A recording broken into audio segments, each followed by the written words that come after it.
അപ്പോൾ RSSും സംസ്ഥാന സർക്കാരും തമ്മിൽ എന്തിനാണ് ഇടനിലക്കാരനായിട്ട് ADGP നിർത്തിയത്? ശ്രീ VD സതീശൻ പറവൂരിലെ തെരഞ്ഞെടുപ്പിൽ വിജയിച്ചപ്പോഴെല്ലാം തലയിൽ തുണിയിട്ട് പോയി വോട്ട് തേടിയത് ആരുടേതായിരുന്നു എന്ന് ശ്രീ RV ബാബു പല ഘട്ടത്തിലും പറയുന്ന വീഡിയോ ഉണ്ട്. ഞാൻ അങ്ങേക്ക് അയച്ചു തരാം. വിഴിഞ്ഞത്തെ കടൽത്തിരമാലകളിൽ നിങ്ങൾക്ക് ഉമ്മൻചാണ്ടി എന്ന ശബ്ദം കേൾക്കാൻ പറ്റും. ആ കല്ലിട്ട് പോയിട്ടും 17 വർഷം മുമ്പ് പൂർത്തീകരിക്കുമ്പോൾ ശ്രീ VD സതീശൻ പറഞ്ഞൊരു വാചകമുണ്ട്. കപ്പല് പോയിട്ട് ഒരു ബോട്ട് പോലും വിഴിഞ്ഞത്തിറങ്ങില്ലെന്ന് പ്രഖ്യാപിച്ച നേതാവിന്റെ പേരാ VD സതീശൻ. ഒരു സംശയം കൂടി, ഈ RSS ആണ് ആഭ്യന്തരം ഭരിക്കുന്നതെന്ന് പറഞ്ഞുകൊണ്ടൊരു സംശയമാണ്. ഇപ്പോൾ 2014 ഉമ്മൻചാണ്ടി സർക്കാരിനെതിരെ അന്ന് VS അച്യുതാനന്ദൻ അടക്കം ഉയർത്തിയ ഏറ്റവും വലിയ ആരോപണം പ്രവീൺ തൊഗാഡിയക്കെതിരായിട്ടുള്ള കേസ് അന്ന് ഡ്രോപ്പ് ചെയ്തത് ഉമ്മൻചാണ്ടി സർക്കാരാണ്. അന്ന് MG കോളേജിലെ RSSുമായി ബന്ധപ്പെട്ട ABVP പ്രവർത്തകരുമായി ബന്ധപ്പെട്ട കേസ് അവസാനിപ്പിച്ചത് UDF സർക്കാരാണ്. അപ്പോൾ RSSനും ABVPക്കും അനുകൂലമായിട്ട് നിലപാടെടുത്തത് UDF സർക്കാരല്ലേ എന്ന ചോദ്യം ചരിത്രത്തിലുണ്ട്. ആ ചരിത്രത്തിൽ ഉയർന്ന ചോദ്യങ്ങൾക്ക് ഞങ്ങൾ മറുപടിയും കൊടുത്തിട്ടുണ്ട്. ലോ ആൻഡ് ഓർഡർ മെയിൻറ്റെയിൻ ചെയ്യാൻ വേണ്ടി പല സാഹചര്യങ്ങളിലും അന്നത്തെ അതാത് ആഭ്യന്തര വകുപ്പുകൾ പല തീരുമാനങ്ങളും എടുത്തിട്ടുണ്ടായിരിക്കും. പക്ഷേ ഇവിടെ ദത്താത്രേയ ഹൊസബളെ പോലെ RSSന്റെ രാജ്യത്തെ ഏറ്റവും പ്രധാനപ്പെട്ട ഒരു നേതാവിനെ കാണാൻ ADGPയെ വേഷന്മാർ പറഞ്ഞയക്കണമെന്നതിൻ്റെ സാങ്കത്യം എന്താണ്? എന്തിനാണ് രഹസ്യമായിട്ട് യാത്രയെ അങ്ങോട്ട് പറഞ്ഞയച്ചത്? അപ്പോൾ RSSും സംസ്ഥാന സർക്കാരും തമ്മിൽ എന്തിനാണ് ഇടനിലക്കാരനായിട്ട് ADGPയെ നിർത്തിയത്? എന്തിനാണ് മുഖ്യമന്ത്രി തന്നെ RSSുമായി നേരിട്ട് ചർച്ച നടത്താൻ വേണ്ടി ഇടനിലക്കാരനെ വെച്ചത്? അതിൽ നിന്ന് മാധ്യമങ്ങൾ എന്തിനാണ് കടക്ക് പുറത്ത് എന്ന് പറഞ്ഞ് ആട്ടി അകറ്റിയത്? ഇതൊക്കെ കേരളം കണ്ടിട്ടുള്ളതല്ലേ? അപ്പോൾ RSSുമായി ചരിത്രത്തിൽ CPMനുണ്ടായിരുന്ന സഹകരണത്തെക്കുറിച്ച് ഗോവിന്ദമാഷ് തന്നെ വാചാലനായാലോ നിലമ്പൂർ ഇലക്ഷൻ തൊട്ടു മുൻപ്. ശരിയാണ്, RSSുമായി ഞങ്ങൾ സഖ്യത്തെ ഏർപ്പെട്ടിട്ടുണ്ട് എന്ന് ഗോവിന്ദമാഷ് പറഞ്ഞില്ലേ? നിഷേധിക്കാൻ കഴിയുമോ? RSSുമായി ഞങ്ങൾ സഖ്യത്തെ ഏർപ്പെട്ടിട്ടുണ്ടെന്ന് പരസ്യമായി മാധ്യമങ്ങൾക്ക് മുന്നിൽ വന്ന് നിലമ്പൂർ ഇലക്ഷന് മുന്നിൽ പറഞ്ഞതാരാണ്? അത് ഗോവിന്ദമാഷല്ലേ, സംസ്ഥാന സെക്രട്ടറി അല്ലേ പറഞ്ഞത്? ഒരു കാര്യം പറയാം, ഇപ്പോൾ ഗോവിന്ദമാഷ് യാത്ര പോകുന്ന സമയത്ത് അദ്ദേഹത്തിന് എല്ലാ വേദിയിലും ഉദ്ധരിക്കാൻ കഴിയുന്ന ഒരു ബൈബിൾ വാചകമുണ്ട്. അത് സ്നാപയോഹനം പറഞ്ഞതാണ്. എനിക്ക് പുറകെ വരുന്നവൻ്റെ ചെരുപ്പിൻ്റെ വാറഴിക്കാനുള്ള യോഗ്യത പോലും എനിക്കില്ല എന്ന് സ്നാപയോഹനം പറഞ്ഞതുപോലെ അദ്ദേഹത്തിന് എല്ലാ വേദിയിലും അത് ആവർത്തിക്കാം. പുറകെ വരുന്നത് കേരളത്തിൻ്റെ പ്രതിപക്ഷ നേതാവ് ശ്രീ VD സതീശനാണ്. അദ്ദേഹം കേരളത്തിലെ ജനങ്ങളുടെ മനസാക്ഷിയുടെ അംഗീകാരം ഏറ്റുവാങ്ങിക്കൊണ്ടാണ് UDFന് അനുകൂലമായിട്ടുള്ള ജനവികാരം ഏറ്റുവാങ്ങിക്കൊണ്ടാണ് ഗോൾവാൾക്കറുടെ ചിത്രത്തിന് മുന്നിൽ നിലവിളക്ക് കൊളുത്തി മാലയിട്ട് തിരികൊളുത്തിയത്. അദ്ദേഹം ആ കാര്യം വിശദീകരിച്ചിട്ടുണ്ടല്ലോ. അതേ ചടങ്ങ് തിരുവനന്തപുരത്ത് നടന്നപ്പോൾ CPM നേതാക്കന്മാർ ചടങ്ങിൽ പങ്കെടുത്തിട്ടുണ്ടല്ലോ. 2 ചടങ്ങുകളുണ്ട്. അതേപോലെയുള്ള ചടങ്ങ് അല്ല, 2 ചടങ്ങായിക്കോട്ടെ.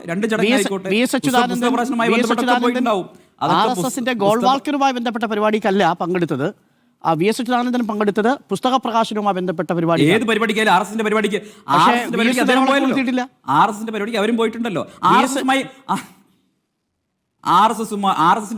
RSSന്റെ വോട്ട് വാങ്ങി സഭയിലെത്തിയ മുഖ്യമന്ത്രി ആയിരിക്കുന്നു കൂത്തുപറമ്പിൽ. എന്നിട്ട് അപ്പൊ വിളക്കെടുത്തിയ കാര്യം പറയുന്നത് RSSന്റെ വോട്ട് വാങ്ങിയത് പരസ്യമായി പറഞ്ഞ സംസ്ഥാന സെക്രട്ടറിയാണ് ഇവിടെ ഇരിക്കുന്നത്. RSSന്റെ വോട്ട് വാങ്ങിയതിനേക്കാൾ വോട്ട് വാങ്ങിയവർ ഭരിച്ചുകൊണ്ടിരിക്കുന്നത്. വോട്ട് വാങ്ങിയെന്ന് സംസ്ഥാന സെക്രട്ടറി ഗോവിന്ദമാഷ് പറഞ്ഞില്ലേ? നമുക്കതിലേക്ക് വരാം. അടിയന്തരാവസ്ഥയുടെ കാലത്തെക്കുറിച്ചുള്ള പരാമർശമായിരുന്നു. അത് അരുൺ മറുപടി പറയും. അരുൺ, സന്ദീപ് വാര്യർ സൂചിപ്പിച്ചൊരു പ്രധാനപ്പെട്ട കാര്യം അതുതന്നെയാണ്. BJPയുടെ B ടീമായിട്ട് കോൺഗ്രസ് മാറുന്നു എന്ന് CPM ആരോപിക്കുമ്പോൾ തിരിച്ചു പറയുകയാണ്. അവിടെയാണ് പ്രതിപക്ഷ നേതാവ് പറഞ്ഞൊരു വാചകം പറയുന്നത്. വർഗീയതയ്ക്ക് തീ പിടിപ്പിക്കാൻ ശ്രമിക്കുകയാണ്. വികസന നേട്ടങ്ങൾ പറയുന്ന സമയത്ത് ചില കണക്കുകൾ ഒളിപ്പിച്ചു വെക്കുന്നു. ആ കണക്കാണ് സന്ദീപ് വാര്യർ നേരത്തെ സൂചിപ്പിച്ചത്. 1100-ലധികം പവർ വാട്ട് വേണ്ടെടുത്ത് വൈദ്യുതി വേണ്ടെടുത്ത് 150 മാത്രം വൈദ്യുതി ഉൽപ്പാദനം ഉണ്ടാക്കുക, അതിനുശേഷം വലിയ നേട്ടമുണ്ടാക്കി എന്ന് പറയുക. രാജ്യമെമ്പാടും സംഭവിച്ച ശാസ്ത്ര സാങ്കേതിക നേട്ടങ്ങളുടെ ഫലം മാത്രമല്ലേ കേരളവും അനുഭവിക്കുന്നുള്ളൂ എന്നുള്ളതാണ് ചോദ്യം. ഇവിടെ അദ്ദേഹം മറ്റൊരു വാചകം ഉപയോഗിച്ചു, എൻ്റെ പിന്നെ വരുന്നവൻ്റെ ചെരുപ്പഴിക്കാൻ എന്ന് പറഞ്ഞൊരു വാചകം. അതിനെക്കുറിച്ച് വിശ്വഹിന്ദു പരിഷത്തിന്റെ നേതാവ് RV ബാബുവിനോട് ചോദിച്ചാൽ മതി. ഈ ശ്രീ VD സതീശൻ പറവൂരിലെ തെരഞ്ഞെടുപ്പിൽ വിജയിച്ചപ്പോഴെല്ലാം തലയിൽ തുണിയിട്ട് പോയി വോട്ട് തേടിയത് ആരുടേതായിരുന്നു എന്ന് ശ്രീ RV ബാബു പല ഘട്ടത്തിലും പറയുന്ന വീഡിയോ ഉണ്ട്. ഞാൻ അങ്ങേക്ക് അയച്ചു തരാം. അതേപോലെ തന്നെ ഇവിടെ ചോദിച്ചല്ലോ, ഗോൾവർക്കറുടെ ചിത്രത്തിന്റെ മുന്നിൽ പോയി കത്തിച്ചതും, അതുപോലെ തന്നെ തിണ്ണ നിരങ്ങാൻ വന്നത് ഇവിടെ ഇരുന്ന് തിണ്ണയിൽ നിരങ്ങി മറിഞ്ഞു പോയെന്നും, പ്രൈവറ്റ് വാഹനത്തിൽ പോയി കൊച്ചിയിൽ പോയി ബിഷപ്പും മറ്റുള്ളവരെയും കാണാൻ പോയതും ഇതൊക്കെ നമ്മുടെ മുന്നിലുണ്ട്. അപ്പൊ വർത്തമാനം ഒന്ന്, പ്രവൃത്തി മറ്റൊന്ന്. ഇത് കേരളത്തിലെ ജനങ്ങൾ കൃത്യമായിട്ട് തന്നെ കാണുന്നുണ്ട്. അതുകൊണ്ട് ഞാൻ ഇപ്പോൾ അതിൽ കൂടുതലായിട്ടൊന്നും പറയുന്നില്ല. പിന്നെ ഇപ്പോൾ വൈദ്യുതിയുടെ ഞാൻ പറഞ്ഞല്ലോ, 5 വർഷം UDFന്റെ കാലം 2011 മുതൽ 16 വരെ കൂടുതലായിട്ട് ഉൽപ്പാദിപ്പിച്ചത് 88 മെഗാവാട്ട് മാത്രമാണ്. 2016 മുതൽ 2025 വരെ 1440 മെഗാവാട്ട് കൂടുതലായിട്ട് ഉൽപ്പാദിപ്പിക്കപ്പെടുന്ന സാഹചര്യം. ഇതെല്ലാം പറയുന്ന വസ്തുതയാണ് നമ്മുടെ മുന്നിൽ. ഞങ്ങൾ UDF അധികാരത്തിൽ വന്നാൽ പൊതുവിദ്യാഭ്യാസ യജ്ഞം അവസാനിപ്പിക്കും. ഞങ്ങൾ UDF അധികാരത്തിൽ വന്നാൽ ലൈഫ് മിഷൻ പിരിച്ചുവിടും, ഞങ്ങൾ കേരളത്തിൽ അധികാരത്തിൽ വന്നാൽ ആദരം പദ്ധതി അവസാനിപ്പിക്കും, ഞങ്ങൾ കേരളത്തിൽ അധികാരത്തിൽ വന്നാൽ കേരള ബാങ്ക് പിരിച്ചുവിടും. നിങ്ങളുടെ UDFന്റെ കൺവീനറായിരുന്ന MM ഹസൻ പറഞ്ഞ വാചകം തന്നെയല്ലേ ഈ വാചകം? അതുപോലെ ദേശീയപാത പണി പൂർത്തീകരിച്ച് ഏതെങ്കിലും സ്ട്രക്ചർ ഈ നാടിന് സമർപ്പിക്കാൻ കഴിയുമെന്ന് താങ്കൾ സ്വപ്നം കാണണ്ട പിണറായി വിജയ എന്ന് പ്രസംഗിച്ചത് ശ്രീ K മുരളീധരനല്ലേ? വിഴിഞ്ഞം പദ്ധതി അങ്ങനെ പണി പൂർത്തീകരിക്കാൻ താങ്കൾ കഴിയുമെന്ന് പ്രതീക്ഷിക്കേണ്ട എന്ന് പ്രസംഗിച്ച നേതാവ് K മുരളീധരൻ, VD സതീശൻ, അതുപോലെ K സുധാകരൻ, 3 പേര് പ്രസംഗിച്ചില്ലേ? ഈ തുരങ്കപാത ഒരിക്കലും ഞങ്ങൾ അനുവദിക്കില്ല എന്ന് പ്രസംഗിച്ച നേതാവിന്റെ പേര് ശ്രീ VD സതീശൻ എന്നല്ലേ? അതിവേഗപാത കേരളത്തിൽ അനുവദിക്കില്ല എന്ന് പ്രസംഗിച്ച ആൾ K സുധാകരനല്ലേ? ഈ കഴിഞ്ഞ ആഴ്ച വരെ അതിനെതിരെ പ്രസംഗിച്ച ആളല്ലേ ശ്രീ VD സതീശൻ? ഇടമൺ കൊച്ചി പാത ഒരിക്കലും, വൈദ്യുതി ലൈൻ പാത ഒരിക്കലും ഞങ്ങൾ അനുവദിക്കില്ലെന്ന് എത്രയോ UDFന്റെ നേതാക്കന്മാർ പറഞ്ഞു. ഗെയിൽ പദ്ധതിയുമായി ബന്ധപ്പെട്ട വലിയ ഭീതി പടർത്തുന്ന തരത്തിലുള്ള പ്രസ്താവനകൾ നടത്തിയത്, ഒരു കാരണവശാലും ഗെയിൽ പദ്ധതി നടപ്പിലാക്കാൻ സമ്മതിക്കില്ലെന്ന് പറഞ്ഞതൊക്കെ അന്നത്തെ LDFും CPM-ഉമാണ്. പ്രതിപക്ഷത്തിരിക്കുമ്പോൾ ഭരണപക്ഷം കൊണ്ടുവരുന്ന വികസന പദ്ധതികൾക്ക് തുരങ്കം വയ്ക്കുകയും വിമർശിക്കുകയും ചെയ്തിട്ടുണ്ട്. അതെല്ലാ കാലത്തും നടന്നിട്ടുണ്ട്. അങ്ങനെ കണ്ടാ പോരെ? പക്ഷെ ഇപ്പോഴും ഉമ്മൻചാണ്ടി കൊണ്ടുവന്ന മെട്രോ അല്ലേ? ഉമ്മൻചാണ്ടി കൊണ്ടുവന്ന വിഴിഞ്ഞമല്ലേ? ഉമ്മൻചാണ്ടി കൊണ്ടുവന്ന കണ്ണൂരല്ലേ? UDFന്റെ അല്ല ഒറ്റ മിനിറ്റ്. കല്ലിട്ടാൽ കപ്പലോടുമോ മിസ്റ്റർ അരുൺ? കല്ലിട്ടാൽ കപ്പലോടുമോ? കപ്പലോടാൻ വേണ്ടി ഒരു നങ്കൂരം ഇടാൻ വേണ്ടി ഒരു കല്ലെങ്കിലും വേണ്ടേ? പദ്ധതിക്ക് കഴിയുമെങ്കിൽ ലോകത്ത് എവിടെയെങ്കിലും ഉണ്ടോ? ഒരു കല്ലുണ്ടായാൽ ആ കല്ല് അവിടെ കിടക്കുകയുള്ളൂ. നമുക്കറിയാം 17 വർഷം മുമ്പ് ഒരു പദ്ധതി, വികസന പദ്ധതി, ലോകത്ത് മദർഷിപ്പ് വരുന്ന ഏറ്റവും വലിയ 3 തുറമുഖങ്ങളിൽ ഒന്നായി 17 വർഷം മുമ്പ് പണി പൂർത്തീകരിക്കാൻ കഴിയുക. ഏതെങ്കിലും വികസന പ്രവർത്തനം ഒരു നിശ്ചയിച്ച ഡേറ്റിനേക്കാൾ 1-2 വർഷം മുമ്പ് ചിലപ്പോൾ പൂർത്തീകരിച്ചിട്ടുണ്ടാവും. 17 വർഷം 2045 പൂർത്തീകരിക്കേണ്ടത് 2028 പൂർത്തീകരിക്കുന്നു. എത്രയാ കേന്ദ്രത്തിന്റെ വിഹിതം? എത്രയാ സംസ്ഥാനം ചെലവഴിച്ചത്? നമുക്കറിയാം എത്ര വലിയ തിരിച്ചു പിടിച്ചവരാ കേന്ദ്രം. എന്നിട്ട് പറയാ ഇന്ത്യ ഒറ്റ മിനിറ്റ് അദാനിയുടെ മിടുക്കൊക്കെ അവിടെ നിൽക്കട്ടെ. പണം കേരളം മുടക്കിയത് എത്രയാ? താങ്കൾക്കറിയാം 28 സംസ്ഥാനങ്ങളിൽ 27 സംസ്ഥാനങ്ങളിലും ദേശീയപാതയ്ക്ക് വേണ്ടി പണം മുടക്കിയതാരാ? ഭൂമി ഏറ്റെടുക്കാൻ പണം മുടക്കിയതാരാ? കേരളം മുടക്കിയത് എത്രയാ? 5580 കോടി രൂപ അന്ന്. ഇപ്പോൾ 6500 കോടി രൂപ കഴിഞ്ഞിരിക്കുന്നു. അതുപോലെ ഓരോന്നെടുത്ത് നോക്കി. ദേശീയ തലത്തിൽ വന്ന വികസനം തന്നെയാണോ കേരളത്തിൽ വന്നത്? സുസ്ഥിര വികസന സൂചികയിലും മാനവ വിഭവ സൂചികയിലും ഒന്നിച്ചു നിൽക്കുന്ന, ഏറ്റവും ഒന്നാമതായി നിൽക്കുന്ന സംസ്ഥാനം കേരളം എന്ന് കണ്ടെത്തി ഡൽഹിയിൽ കൊണ്ടുപോയി നിരവധി അവാർഡ് കേന്ദ്ര ഗവൺമെന്റ് തന്നെ കേരളത്തിന് കൊടുത്തില്ലേ? സാമ്പത്തിക അവലോകന റിപ്പോർട്ട് ജനുവരി മാസം 31 പാർലമെന്റിൽ മേശപ്പുറത്ത് നിർമ്മലാ സീതാരാമൻ വയ്ക്കുമ്പോൾ എത്ര തവണയാണ് കേരളത്തിന്റെ പേര് പരാമർശിച്ചത്?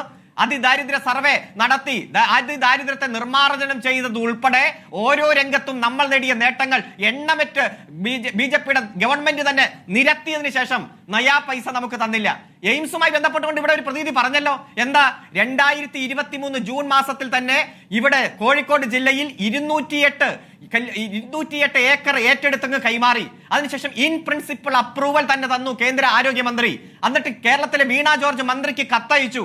ഇൻ പ്രിൻസിപ്പിൾ അപ്രൂവൽ നൽകുന്നു, അടുത്ത പ്രഖ്യാപനം ഉണ്ടാകും എന്ന് പറഞ്ഞുകൊണ്ട്. ഇത് സച്ചിൻ ദേവ് MLA-യുടെ മണ്ഡലത്തിലാണ്. ഞാൻ അതിന്റെ വിവരങ്ങൾ ഞാൻ അങ്ങ് അയച്ചു തരാം. എന്നിട്ട് പറയാണ് ഇപ്പൊ സ്ഥലം ഏറ്റെടുത്തിട്ടില്ല. അതിവേഗ പാതയുമായി ബന്ധപ്പെട്ടുകൊണ്ട് 2020 ജൂൺ മാസം 16-ാം തീയതി DPR അങ്ങ് റെയിൽവേ മന്ത്രാലയത്തിന് കൊടുത്തതാ. 6 കൊല്ലമായി അടയിരിക്കുന്നു. ഇതിനിടയിൽ 12 സംസ്ഥാനങ്ങളെ കൂട്ടിയോജിപ്പിക്കുന്ന നിരവധി പദ്ധതികൾക്ക് അനുവാദം കൊടുത്തു. ഇതിനിടയിൽ പല ചോദ്യങ്ങൾ ചോദിച്ചു, മറുപടി കൊടുത്തു, മാറ്റങ്ങൾ നിർദ്ദേശിച്ചു, ആ മാറ്റം അംഗീകരിച്ചു, സംയുക്ത പരിശോധന നടത്തി. എന്തിയെ കേരളത്തിന് മാത്രം ഒന്നും തരില്ല? ചൂരൽമല മുണ്ടക്കൈ ദുരന്തം എന്താ? ഇന്ത്യ കണ്ടിട്ടുള്ള പ്രകൃതി ദുരന്തങ്ങളിൽ ഏറ്റവും വലുത്. 2-3 എടുത്താൽ അതിൽ പെട്ടതല്ലേ? തന്നോ? എത്രയാ തന്നത്? റീല് നിർമ്മിച്ച് പ്രചരിപ്പിച്ചു എന്നല്ലാതെ ഈ കേരളം എന്ന വാക്ക് കേൾക്കുമ്പോ എന്താ ഇത്ര ബുദ്ധിമുട്ട്? ഏത് ഗർഭിണികളായ സ്ത്രീകളെ എയർലിഫ്റ്റിംഗ് നടത്തിയ ആ എയറോപ്ലെയിന് കൊടുക്കേണ്ടി വന്നു നമ്മൾ 250 കോടി രൂപ. അരിയും അതുപോലെ ഗോതമ്പും വിതരണം ചെയ്തപ്പോ അതിന് കൊടുത്തു. അത് കൊടുത്തു. എന്താണ് കേരളത്തോട് മാത്രം ഇത്ര അവഗണന? എന്നിട്ടാ പറയുന്നത് വാരിക്കോരി തന്നു. അതുകൊണ്ട് കോൺഗ്രസും BJPയുമാണ് ഒറ്റമുഖം. അവർക്ക് കമ്മ്യൂണിസ്റ്റ് പാർട്ടി നേതൃത്വം കൊടുക്കുന്ന ഗവൺമെന്റ് രാജ്യത്ത് പാടില്ല. അത് തകർക്കുക എന്നതിന് അവർ ഒരുമിച്ച് ചേർന്ന് തോളത്ത് കൈയിട്ട് പ്രചരണം നടത്തുന്നു. കൃത്യമായി തന്നെ ഞങ്ങൾ നേരിടും. സന്ദീപ് വാര്യർ, ഈ സ്വർണ്ണക്കൊള്ള വിഷയം ഈ തെരഞ്ഞെടുപ്പിൽ നിങ്ങൾ ഒരു പ്രധാന വിഷയമായി കൊണ്ടുവരാൻ ആഗ്രഹിക്കുന്നു. പക്ഷേ മുഖ്യമന്ത്രി ഇപ്പോൾ സോണിയാഗാന്ധിയും പോറ്റിയും തന്നെ നിൽക്കുന്ന ചിത്രം തന്നെ ഉയർത്തിക്കാട്ടിക്കൊണ്ട് പ്രതിരോധത്തിനിറങ്ങുന്നു. ഇന്ന് KC വേണുഗോപാലിനെ ഉന്നം വെച്ചുകൊണ്ടാണ് മുഖ്യമന്ത്രി വരുന്നത്.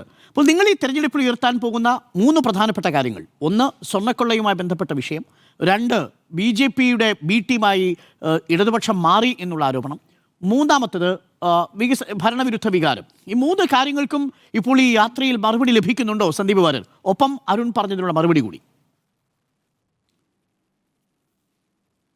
അല്ല, അരുൺ ഇവിടെ നേരത്തെ പറഞ്ഞ ഈ CPM-ന്റെ സ്ഥിരം ക്യാപ്സ്യൂൾ, അതെനിക്ക് തോന്നുന്നു AK സെന്ററിൽ നിന്ന് പുഴുങ്ങി കൊടുക്കുന്ന ക്യാപ്സ്യൂളുകൾ ഇങ്ങനെ വാരി വെതറിക്കൊണ്ടിരിക്കുകയാണ് CPM-മാർ. ഈ പ്രത്യേകിച്ച് ഈ വികസന കാര്യവുമായി ബന്ധപ്പെട്ട് മുഴുവൻ കള്ളക്കണക്കുകളാണെന്ന് ഞാൻ നേരത്തെ ഇലക്ട്രിസിറ്റി ജനറേഷനുമായി ബന്ധപ്പെട്ട കാര്യം പറഞ്ഞു. അദ്ദേഹത്തിന് അതിൽ കൃത്യമായ മറുപടി ഒന്നുമില്ല. ഇപ്പോൾ ഇലക്ട്രിസിറ്റി ജനറേഷനുമായി ബന്ധപ്പെട്ട് അദ്ദേഹം 1400 മെഗാവാട്ട് അഡീഷണൽ ആയിട്ട് ഉൽപ്പാദിപ്പിച്ചു എന്നാണ് പറയുന്നത്.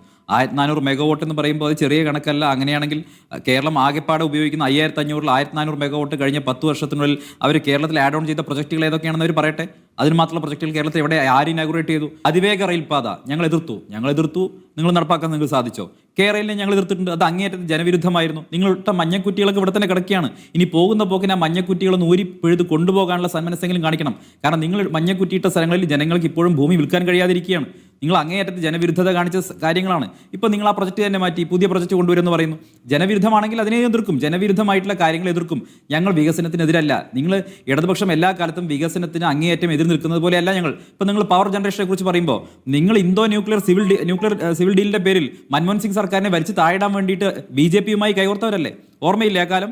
ഇന്ന് അതിന്റെ ഗുണഫലം ആരാ അനുഭവിക്കുന്നത്? ഇത് ഈ രാജ്യം അനുഭവിക്കുകയാണ്. ആ സിവിൽ ന്യൂക്ലിയർ ഡീലിന്റെ ഗുണഫലം ഇന്ന് രാജ്യം അനുഭവിക്കുന്നുണ്ട്. അത് മറന്നുകൊണ്ട് സംസാരിക്കരുത്. രാജ്യത്തിന് പുരോഗതി ഉണ്ടാകുന്ന ഓരോ സന്ദർഭങ്ങളിലും അതിനെ ഇല്ലാതാക്കാനും അതിന്റെ കടക്കൽ കത്തിവെക്കാനും ശ്രമിച്ചവരാണ് ഇടതുപക്ഷം.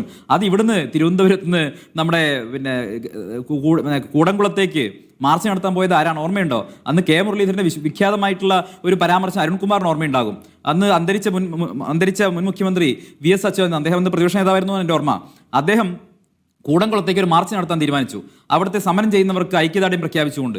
അപ്പോൾ ഇവിടുന്ന് അന്ന് ഉമ്മൻചാണ്ടി സർക്കാർ അഭ്യർത്ഥിച്ചു അങ്ങോട്ട് പോകരുതെന്ന് പറഞ്ഞു.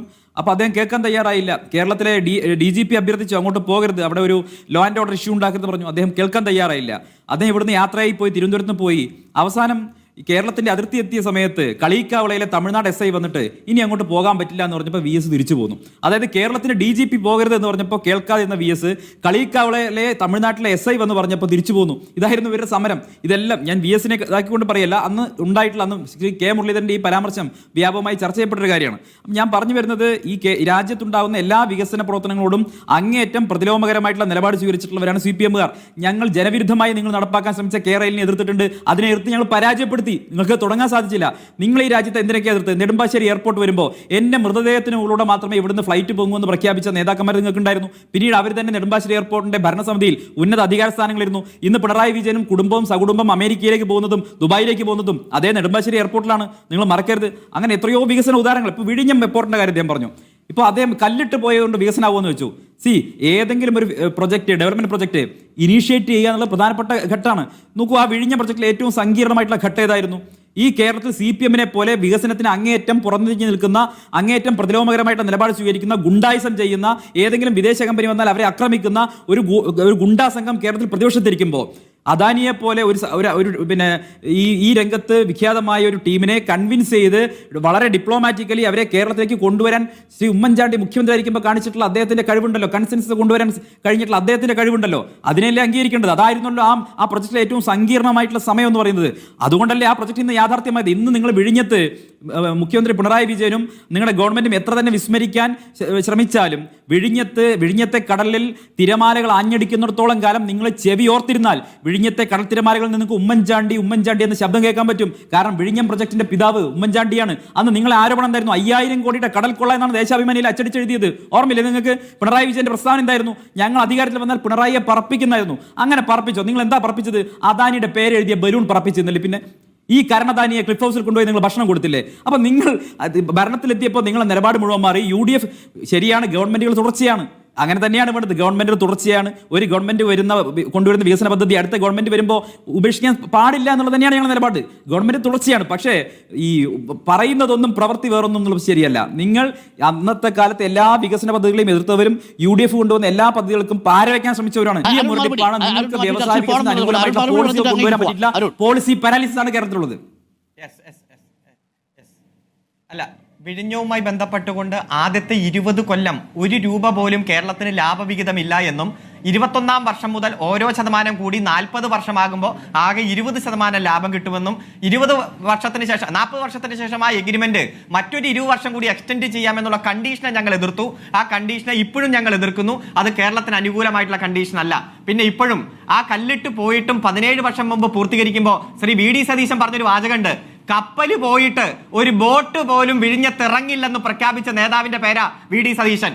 അവിടെ വലിയ തരത്തിൽ ക്രെയിൻ വരുമ്പോൾ ഉദ്ഘാടന മഹാമഹത്തിന് ഞാൻ പോകില്ലെന്ന് 6 മാസം മുമ്പ് പറഞ്ഞ് ബഹിഷ്കരിച്ച ആളാണ് വി ഡി സതീശൻ.